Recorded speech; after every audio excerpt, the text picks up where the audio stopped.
जैन साहब, एक लंबी सूची है बजिंग में। पहले तो एचडीएफसी ग्रुप में एचडीएफसी लाइफ के नंबर आए। इसको देखिए कैसा दिख रहा है, क्योंकि एक तो सुस्त शेयर है। नंबर तो ठीक है, लेकिन शेयर गैप अप खुला फिर ढीला हो गया। क्या किया जाए एचडीएफसी लाइफ में? सर एचडीएफसी लाइफ में अगेन बड़ा बेस ब्रेकआउट है, उसका रीटेस्ट करने नीचे आ रहा है 720 740 की जोन में।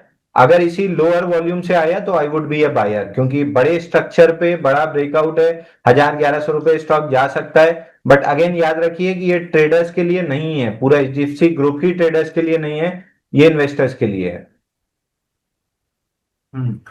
दूसरा नाम आता है एचडीबी फाइनेंशियल का। इसके पहले नंबर आए हैं लिस्टिंग के बाद से। मुनाफा गिरा है 2.5%, रेवेन्यू बढ़ा है 15%, नेट इंटरेस्ट इनकम बढ़ी है करीब करीब 18%, एनआईएम फ्लैट आए हैं।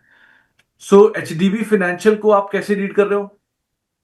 एडीबी फाइनेंशियल सर, अगेन मैं मतलब कल परसों भी सवाल आया था। तब भी हमारा ये क्लियर था कि जब तक 863.80 यानी 865 राउंड फिगर पकड़ लीजिए, ये नहीं निकलता है, तब तक हम बाई नहीं करेंगे। हालांकि परसों रिजेक्शन कैंडल था, लेकिन आज गैप डाउन में उसको खत्म कर दिया है। अभी मैं इसको वेट करूंगा थोड़ा सा और पैटर्न डेवलप होने का, उसके बाद देखूंगा। फिलहाल जितना अवेलेबल डेटा है उतने में कोई वो ट्रेड लेना सही नहीं है। हम्म इसके अलावा तीसरा नाम आता है एचडीएफसी बैंक। पहली बार लाइफ में ये बोनस देने जा रही हैं। 19 जुलाई को इनकी बोर्ड बैठक है, बोनस को लेकर भी और साथ साथ स्पेशल डिविडेंड को लेकर भी। कैसे रीड कर रहे हो एचडीएफसी बैंक को आप? सर एचडीएफसी बैंक 1968 के नीचे आपको क्लोजिंग स्टॉप लॉस लगाना है अगर किसी भी तरह की लॉन्ग पोजीशंस हैं। ये वाली स्टोरी प्ले कर रहे हैं तो 1968 closing basis stop loss, target 2040 बनता है। तो 2040 के टारगेट के लिए आप एचडीएफसी बैंक को देख सकते हैं।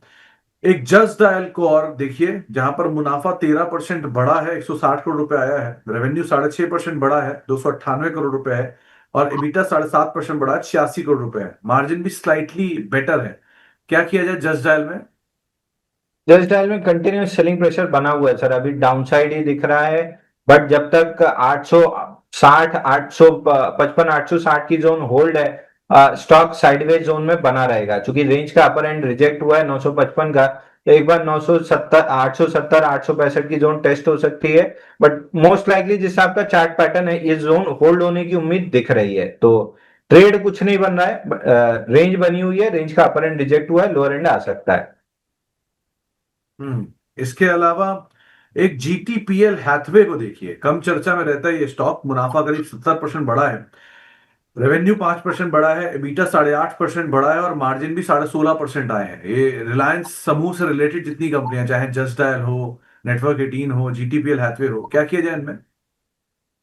तो देखिए जीटीपीएल में भी कोई खास मेरे को नीचे पैटर्न नहीं दिख रहा है, केवल इसमें नेटवर्क 18 में अच्छा पैटर्न था तो वो चल गया। जीटीपी हैथवे में अगर 125 निकलता है तो एक बाउंस बैक 140 तक जा सकता है। बट फिलहाल ट्रेडेबल पैटर्न तो नहीं दिख रहा है। ओके। और लास्टली डिक्सन टेक को और देखिए। कंपनी ने क्यूटेक इंडिया में करीब करीब 51% हिस्सा खरीदेगी और ये प्राइमरी मार्केट्स में निवेश के जरिए जो है वो डील होते हुए दिखाई पड़ेगी। क्या करना चाहिए डिक्सन में? थोड़ा बहुत मूव भी है इसमें। प्रेडिक्शन में पुल बैक है, और पुल बैक थोड़ा सा और अपने एक्सट्रीम जोन तक तो आ चुकी है।